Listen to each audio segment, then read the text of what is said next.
everyone, Chris here, and welcome to my channel.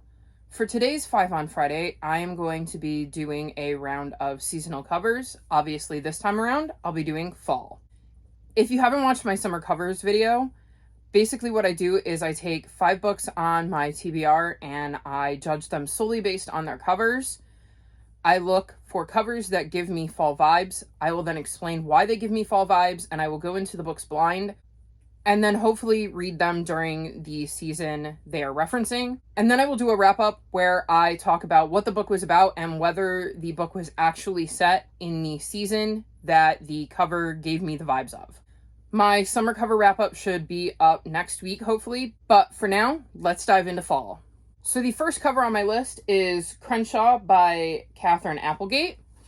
And if you look at the cover, there are lots of trees with leaves that have fallen, and that is what gave me the fall vibes. Basically, I think of fall and I think of leaves falling off the trees. So it certainly looks like this boy and this giant cat are having a conversation on a bench in the middle of fall. I am very curious about the giant cat and what these two characters could be discussing so seriously on this bench.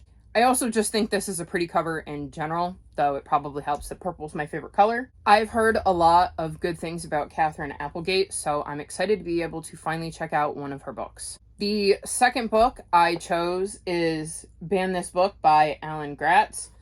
So there is another cover from this book, which I will pop up here. And that cover just makes me think back to school, more so than this cover. But this still gives me school vibes, and in the fall, that's when kids in my area anyways return to school, so that is why this book is on the list.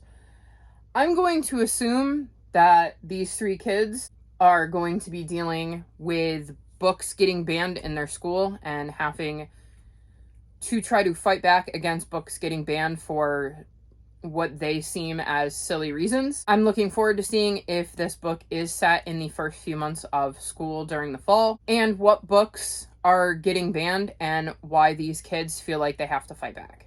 The third book on my list is The Ghost and Mrs Muir by Krista Davis. So this is actually a series, and I have read the first book, so I do know a little bit about this series. I know it follows a woman named Holly who is staying at this inn that her grandmother runs with a dog and a cat, and in the first one they have to figure out a mystery. So I'm going to again assume that there is some sort of mystery in this book, and that the dog and the cat, which you can see on the cover here, are going to be involved in helping her solve whatever mystery is going on. What I don't know is whether this mystery is set in the fall, but the reason this is on the list is there are all sorts of jack-o'-lanterns along the path here. And jack-o'-lanterns make me think of Halloween, and Halloween is obviously set during the fall. So I'm going to be very curious to see if this mystery is set around Halloween, especially given that we have Ghost in the title. So I'm hoping it'll give me some spooky vibes. And I'm very curious to see what Holly and her pets get up to in this book. The fourth book on my list is The Cottagely Secret by Hazel Gaynor. So this book is on here because it gives me spooky vibes. You've got this old house set back in the forest and all the fog, and it just feels like this could be a bit of a spooky story, and maybe set in fall when people are more likely to be looking for things that go bump in the night. I believe this is a historical fiction, but don't hold me to that. I am very curious to see if this book does have a spooky old house and if that plays a part in this story, and I am hoping that it gives me at least spooky vibes, even if it's not set in fall. And the last book on my fall covers is Shadowgast by Thomas Taylor. And the main reason this is on my fall cover list is because it's orange. And you've got like these spooky characters sneaking up on the 2 kids.